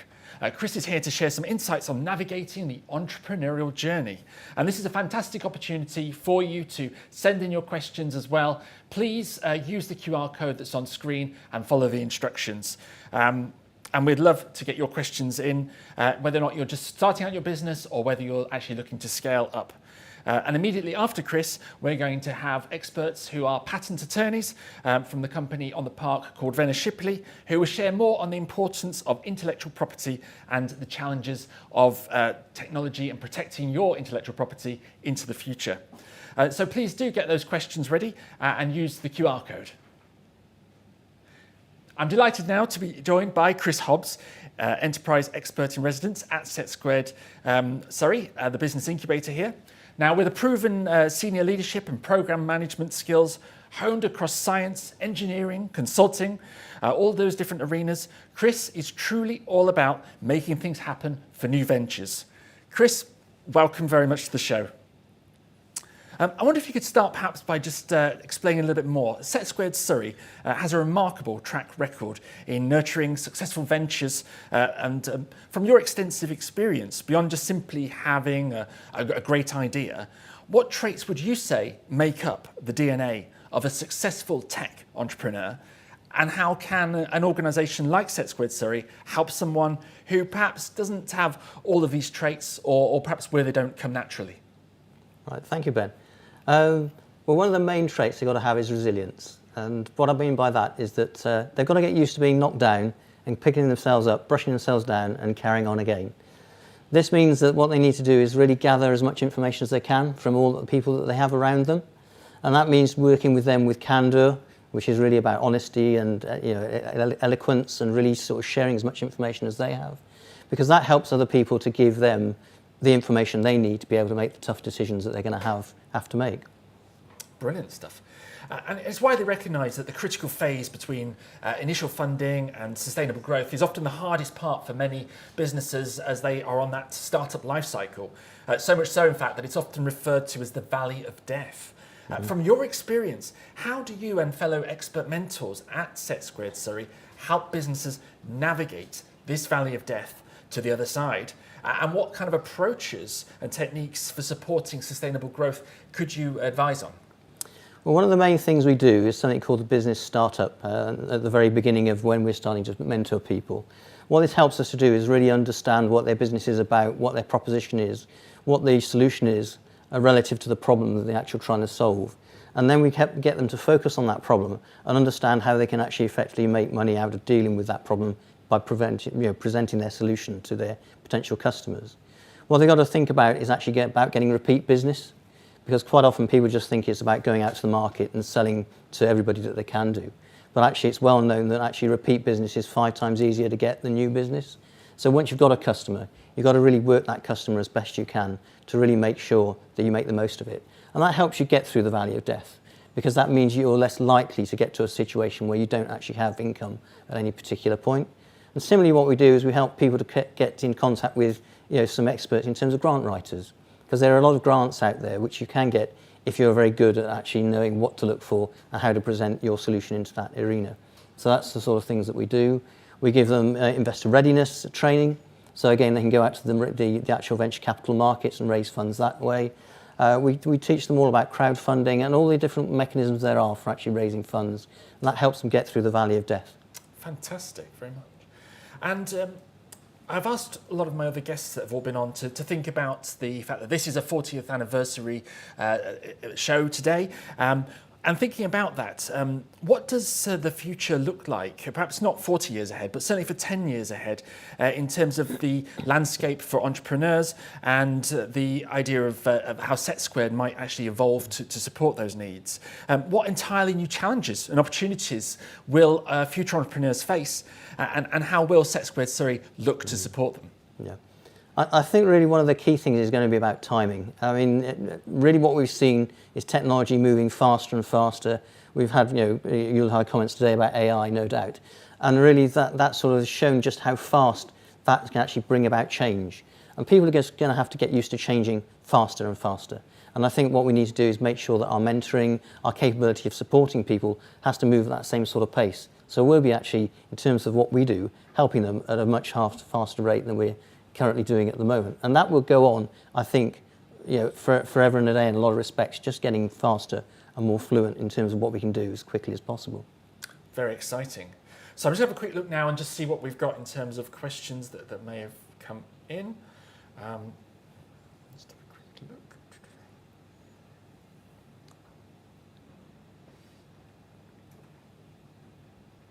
I think there might be a slight lag on these questions. So I'll just have a quick look now. Okay, So I haven't got anything just at this moment in time, but I do have a question myself, really. And just thinking around sort of going beyond those early crucial stages of incubation, how does SETsquared Surrey help entrepreneurs to effectively scale their ventures? And from your perspective, how does being part of Surrey Research Park and the wider University of Surrey and also the Innovation District ecosystem really help empower businesses to grow and to scale? Right. Well, one of the key things about scale is not operating just as a project. If you work as a project, you have a beginning, a middle and an end, and then you effectively start another. What you're looking to do in scale is actually do it time and time again. It reflects what I was saying about getting repeat business. If you can do something a second, a third and a fourth time, you can find economies of scale very easily that way. And that's what we need to do in terms of helping people to actually deliver that, is understanding where they can move from a project focus to actually a production focus in some shape or form, whatever is they're offering that they have. Fantastic, thank you. So I've got one question here. Are services integrating AI the main trend in tech entrepreneurship at the moment? And is that likely to remain a key signal to potential investors? I think AI is sort of the moment. I mean, we've had things like machine learning previously. We had quantum sort of about 10 years ago. There are always different movements in technology that then form the next big thing. And I think there'll be other big things to come that none of us really know about at the moment. So yeah, AI is here. AI is here to stay. It's finding the right uses of that technology to really make the big differences. Things like imaging, as was mentioned by the previous talker, was actually very key. It's actually allowing people to make much more rapid decisions and support those decisions. But I think there will be other things that we don't know about yet that will come around the corner. And we as mentors and as entrepreneurs and residents will need to help people to actually sort of find their way through that next big thing. Fantastic. Another question that's just come in. How helpful is it to look at the US as an example of entrepreneurship for the UK to aspire to? It's a really good question. And I can reflect on the fact that I've worked in incubators and accelerators where they've gone out to the US, because it's actually much easier to raise money in the US than it is relative to the UK, purely because of the risk factors that are actually out there. People are used to putting more money in bigger quantums. That having been said, the UK is getting better at it. It's understanding a better way of actually using investment. So yes, it's good to look to the US, but it's also good to look to our own shores in terms of what our actual businesses are trying to do, how they're trying to deliver it, and the actual mechanisms of funding that there are needed to be around it to deliver it. So if somebody's watching the show today from home, they've got a burning idea for a brand new business that are looking to launch, what should be their first step in your experience? I think they should look around for actual help that is generally sort of free or very, very cheap. There are things out there, like I say, there are incubators like our own, which runs at a very minimal cost to actually people themselves, but give them a very good grounding in actually what there is available. Looking at incubators like SETsquared Surrey, where there's a link to a university, is very good as well, because you have a great breadth of capability available to you at very close quarters, and that's very helpful too. There are accelerators around too. There are other mentorship programs. Just look out for all the actual capabilities there are that provide you with mechanisms to understand how to go out, really understanding your solution, what the problem is that you're solving, and actually making sure that the proposition is fit for purpose. Now, there's a lot of volatility in the world at the moment, as we know. From your experience, again, what would you say is the right time to launch a business? Is there one? And if so, when is it? Well, there is always opportunity in adversity. And I think there's, they always say there's never a right time to enter in the market, but simply there's never a wrong time to enter the market if you know what you're doing. I think the reality of it is, again, as I was just saying, make sure that you've actually got a problem that you're solving and your solution fits that problem, and that problem is a real problem rather than one that is made up. I think that is the key, and it doesn't then really matter too much about when you're doing it, as long as the when is the time of that actual problem, a real need. Fantastic. And a question here is around, presumably from somebody at the university, how important is a link with the university in supporting entrepreneurship and enterprise activity? Really, the link to a university can't be underestimated. There is a great breadth and depth of capability available at any university, and that goes right across from the technologies through to the humanities, through to the business schools.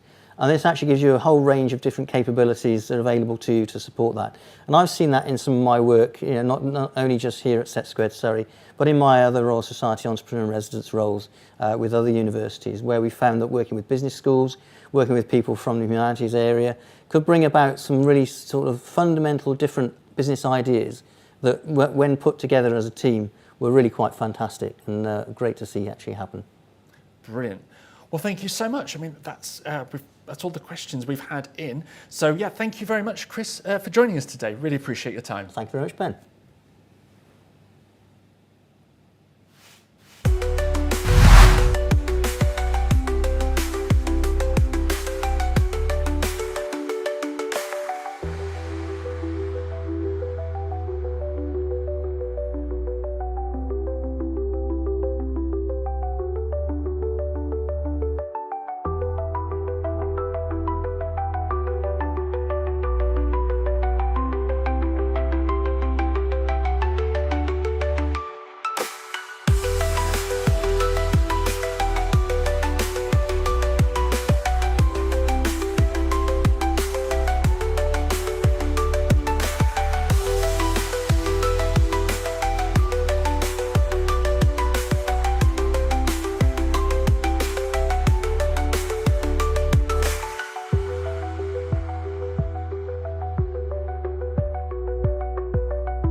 As we approach the end of our show, we're now moving to a segment which is absolutely critical and crucial to the success of innovation, the topic of intellectual property. Protecting your IP is often at the very core of groundbreaking new ideas and ensuring that they secure their value. So this is your very last chance to submit any burning questions you may have for our experts on this vital topic. And before we move on, a quick reminder, if you are enjoying this show, then please like the live stream and do share it with your connections. And of course, don't worry if you have missed anything. While we're live now, we can always watch the replay afterwards. And also, to help you dive deeper, we've put together some show notes, which will be available on the Surrey Research Park website after the show. And they're going to feature all of the amazing companies that we've had in here today, as well as some of the experts, with really helpful links to signpost you to more fantastic resources. So please do make sure you check those out, and please do like the feed. We'll be back very soon.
Welcome back. We're incredibly fortunate to be joined by two experts from Venner Shipley, Gary Whiting and Rob Cork. They're both European and UK patent attorneys and partners in their electronics, software and communications team. They both have extensive experience advising a wide spectrum of clients, from spin-outs to large multinationals, and helping businesses secure and defend their patent rights across complex technological fields, including software, telecommunications and satellite technology. Gary, Rob, welcome. Let me start by asking you, Gary. Our community at Surrey Research Park and in the wider ecosystem includes a lot of startups and also many SMEs who are rapidly developing new technologies. In your experience, what's perhaps the most overlooked but critical first step that entrepreneurs should take to protect their core innovation, even if they're just in the early stages of development? Yeah, I think particularly in the very early stages, I think people wear a lot of hats, and they're maybe working with lots of different organisations. They might have a spin out but working elsewhere. They might be an academic, all that sort of thing. So actually who owns intellectual property can be tricky. So I think that was always my advice. Make sure that if you want the company to own the IP, which you probably do, make sure that is what's actually happening. And it's usually very easy to do if you actually sort it out. A simple agreement, one-page contract does that. But if you don't do it and the business takes off, you could be sure that an ownership dispute will be messy later. So yeah, I think that would be my one. And it costs almost nothing to sort it out as well, which of course is great news for people. Definitely. So, yeah. And when should they turn to an organisation like Venner Shipley in that process to, how early is too early for the new entrepreneur or the new inventor? I don't think there is a too early. I'd say come talk to us today, particularly if you're on the park here, because we spend all our time with PowerPoint presentations and bits of paper and things. If we can come around to see you and see some kits, we love that. We're all engineers really. So I would say probably what people want to do in the early stages, they want to answer the question why. That's an overlooked question in IP. Why are you doing it? Why do you want a patent? Why do you want a trademark? So to answer that question, you need some sort of strategy, IP strategy, a grand term, but it can be very simple. We can help with that, and we don't necessarily even need to charge for that at the very early stage. So if you're early on, thinking about how am I going to make this fly, how am I going to make this work, how can IP help me? Well, we can have a chat over a coffee and do that, for nothing. And then when you are ready to file patent applications, then you can come back and talk to us again. Excellent. And just turning to Rob here, earlier we had a conversation with our expert in AI from the University of Surrey, Andrew Rogoyski.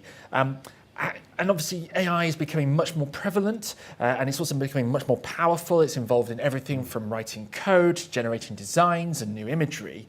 But what are the biggest IP pitfalls for businesses in particular when it comes to using AI as part of their development process? Who actually owns the IP if it's generated by AI? It's a great question. I'm very topical. Someone asked me that just this morning, actually, over at the marquee at the event. And I think I'll answer the second question first, I think. Who owns the IP? So ownership comes from the inventor. So you have to work out who the inventor is, first of all. And then you would look, for example, at who is the employer of the inventor. Are there any contracts in place? That's when you're dealing with humans. The courts, whenever they've been asked to look at this so far, I think, not just in the UK, but in other countries as well, have been very clear that AI cannot be an inventor. An inventor has to be a human being. And it's similar, I think, for copyright, for other types of IP. So don't assume that if you're creating something using AI, that the AI can be an inventor and the only inventor. You need to be able to name a human as the inventor, really. That's not in itself too problematic. It's perfectly common to have teams of inventors, co-inventors, human inventors. And I think if you think about how we use AI, imagine yourself going through the same development process you've done with AI, but instead of putting the prompt into your AI algorithm, your ChatGPT, you'd given that question to a human collaborator. Was your level of input there enough to make you an inventor? If the answer is yes, forget about the AI, you're an inventor, fantastic, you can protect it. So I think in terms of pitfalls, it's making sure you document that whole process. How are you using the AI? What prompts are you giving it? What are you asking it to do? And then when you get some output from it, what are you doing with that output? Are you iteratively refining it? Document all of that because you might need to answer those questions in the future. Great insight, thank you so much.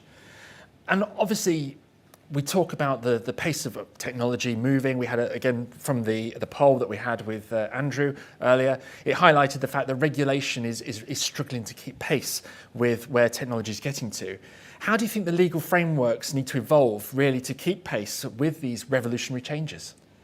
So I think looking at the long term, this is the 40th anniversary of the Research Park, where we'll be in where will we be in 40 years' time? I think it's not hard to envisage a situation arising where 90% of the value, the commercial value in a product, comes from features that have been generated by AI, and you need to have some way of protecting that. I think where we are at the moment is it's in its infancy, people are using it, but I think most of the commercial value in a product is probably still, for most products, tied up with features that can be protected by existing IP. But as I said, an AI can't be an inventor, so I think the law is going to have to evolve, whether that's by allowing AI to be an inventor or whether it's by maybe creating an entirely new form of intellectual property. We don't know, but it'll be interesting to see where it goes. Brilliant, thank you. So this is an interactive show. We've been inviting people to send in their questions, so I'm just going to have a quick look and see if we have anything in. And we do. Okay. So here's an interesting question specifically about the creative industries. The creative industries are one of the UK's biggest exports. How do we ensure the value of creative IP isn't lost in the age of AI? So in terms of protecting it, I guess, are we thinking about, it's all been in the press, hasn't it, with actors, famous actors, for example, their likenesses, their voices being imitated. I think it is a problem. You're sort of getting into the realm of copyright there, and I think that's a question that the legal system is grappling with at the moment, and we don't yet have a clear answer. But I think it's something to keep an eye on and be aware of. If you're putting information out there in the public domain, is that going to be picked up and used to train an AI that you don't have control over? I think that's the biggest thing to be wary of. So if you can, make sure you're keeping ownership of what you're putting out there. Fantastic. So just have a quick look, see if we've got any other questions. So we don't have any other questions there at the moment. I suppose from my side of things, and just because we've been talking very much around entrepreneurship, you've just followed on from Chris Hobbs, who was here earlier. What would you say would be one key piece of advice from each of you that you could give if you could talk to somebody that's an inventor directly? What's the one takeaway message that you would like people watching this to really go away with today? I think it's to understand what you're doing and why. Right at the outset, have a plan. For example, if what you're trying to do is you're trying to set up a proof of concept, get something to work, and then sell it on, then you probably need a good patent portfolio, because that's going to be what you're selling. If what you're doing is you're generating lots of products, you're going to get into the market quickly, you're going to sell them, and then you're going to move on to the next thing, well, maybe you don't.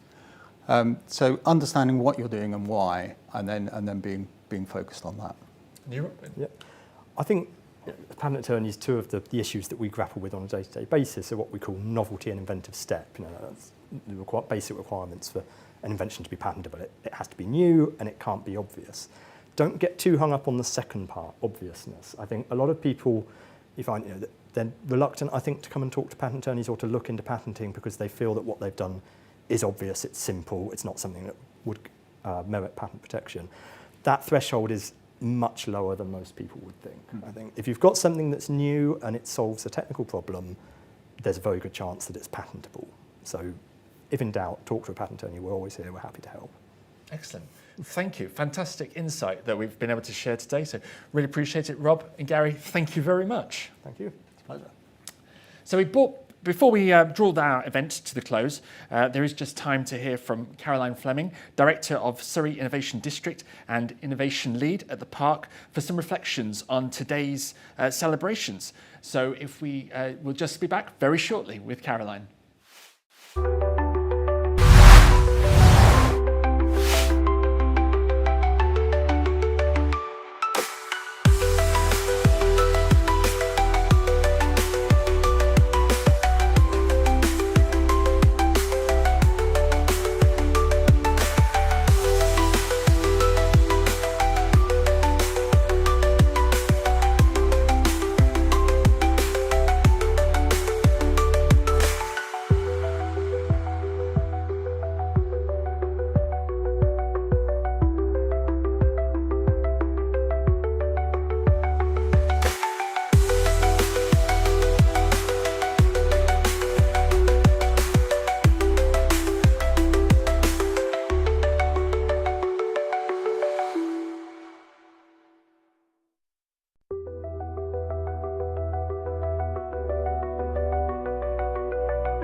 welcome back. Really hope that you've been enjoying the show, and as we've shared so many fantastic pieces of insight today, we've looked at AI, we've looked at gaming, and we've looked at medtech as well. And if you do want to catch up on anything you've missed, please do have a look at the replay. But right now, I'm delighted to be joined by Caroline Fleming, who has come to us directly from the in-person celebrations that are taking place here today on site at the Research Park.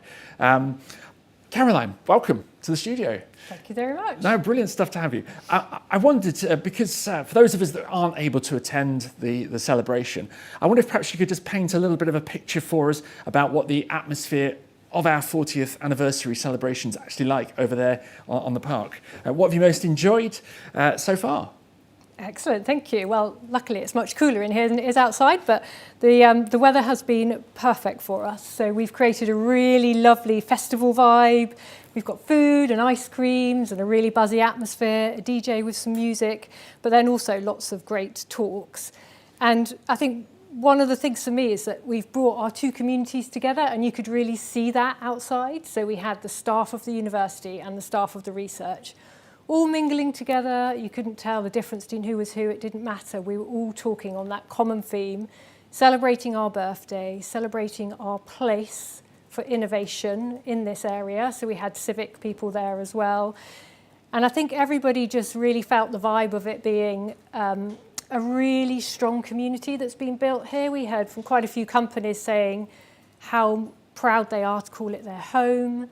And we heard from lots of researchers saying how much more they wanted to do with the companies. So yeah, for me overall, it's been a really fantastic event. My team have been brilliant. You up here, another half of my team down out on the field. And I think, yeah, we've brought a really good party. Excellent. Hopefully the audience will have agreed, but from what I heard from people, they did. That's fantastic to hear. Brilliant stuff. And I know that you're also a board member of the UK Science Park Association. And so this has all been about our 40th anniversary.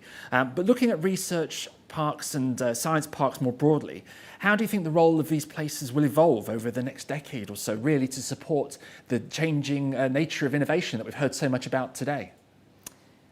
I think it's a really good question. And I think the reason I talk so much about community is I really believe that good research and science parks are more than just the buildings. Obviously, you need the buildings and you need the buildings to be adapted for science and technology. But really, it is about community. And I think it's then the community that understands and supports the risks you have to take to be a proper innovative business. The way you might not be able to find your rent for a few months if something goes wrong. The way you need to have connections with other people. If when you're a lone founder, you want a community of other founders around you. I think those are the things that are going to continue to be important. I think you've heard today about the different fields you were talking about. So there is so much more innovation to come. Like you're saying, there's innovation in working with AI, aging well, traveling to other worlds and protecting our own. And all of that innovation needs a home. And I think science parks are the perfect place to house it. And the role that universities play is this kind of perfect middle ground, I suppose, where we are a charity, we're all about impact for good. And so we can facilitate connections. And we're supporting both the skills of the future and then also the research ideas for the future. And so I do think that particularly science and research parks that are linked to universities have a very strong future.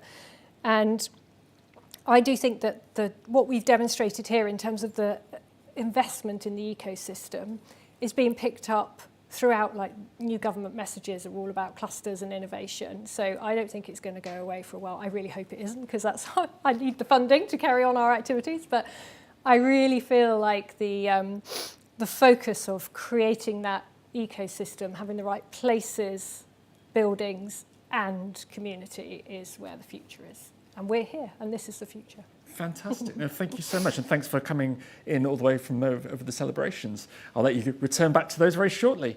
Thank you very much. And just like that,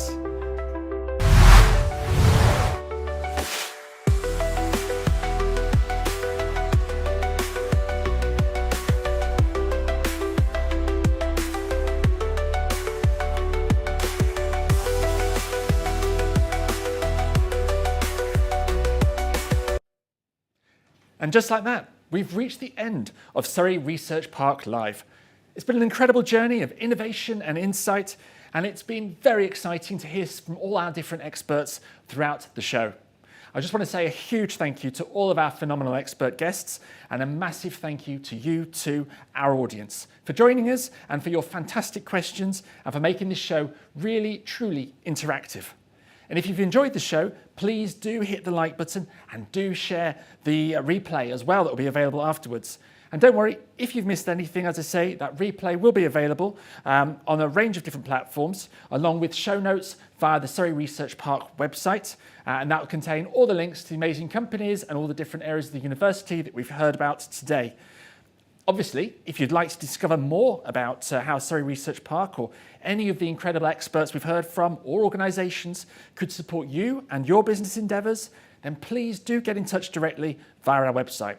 We'd absolutely love to hear from you. And as we bring the show to a close, there's one thing really that sort of stands out. I think it's about remembering that the innovation we've explored today is really just the beginning. The next 40 years promises to be even more extraordinary journey of discovery and of impact. And Surrey Research Park and the University of Surrey will be at the very forefront, continuing to support a new generation of innovators and pioneering businesses. Thank you so much for joining us today, and goodbye.